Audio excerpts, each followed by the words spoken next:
مساء الخير عليكم. انا جاي النهارده اتكلم عن كام مشروع كده المفروض ان هم لونش او طرح اول في التجمع الخامس. من المشروعات اللي المفروض ان هي تكون كويسه، ومشروعات بتبقى معظمها فيلات بس. بصراحه جاي اتكلم عن 3 مشاريع هم من تقريبا نفس الكاتيجوري كلهم او نفس المستوى. آم، يعني هم منافسين لبعض جدا في كل حاجه. طيب لو انت بتدور على فيلات في التجمع الخامس مع مطور ليه سابقة أعمال حقيقية موجودة في مصر، هتدور على 2: مشروع بتاع سولاي بتاع ليفينج يارد، أو مشروع بتاع ايربن لينز اللونش الجديد بتاعه.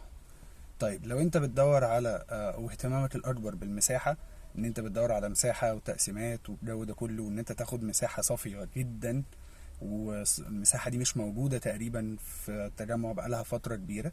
الكلام ده كان زمان يعني بنلاقيه في كومباوندز موجودة، دلوقتي مش موجود. تاون هاوس مساحته 240 متر ميدل، ده مش موجود في التجمع تقريبا في الحاجات الجديدة اللي ظاهرة. طبعا بنسمع في التاون هاوس 145 و175 و185 و190، ومش نت، احنا بنتكلم ان هم بشوية حاجات كده زيادة. ده بقى 240 متر نت، نت نت بره عن اي شيء. فدي مساحة كويسة قوي، والتقسيمة بتاعته محترمة قوي. طيب لو انت بتدور على او اهتمامك بالسعر اكتر او التيكت برايس بتاعك اكتر، يبقى اتوجه على طول على مشروع بتاع اي ار جي لينوود. ده مشروع محترم قوي قوي قوي، اللوكيشن بتاعه حلو، وفي نفس الوقت التيكت برايس بتاعه من اقل التيكت برايس اللي موجودة في التجمع.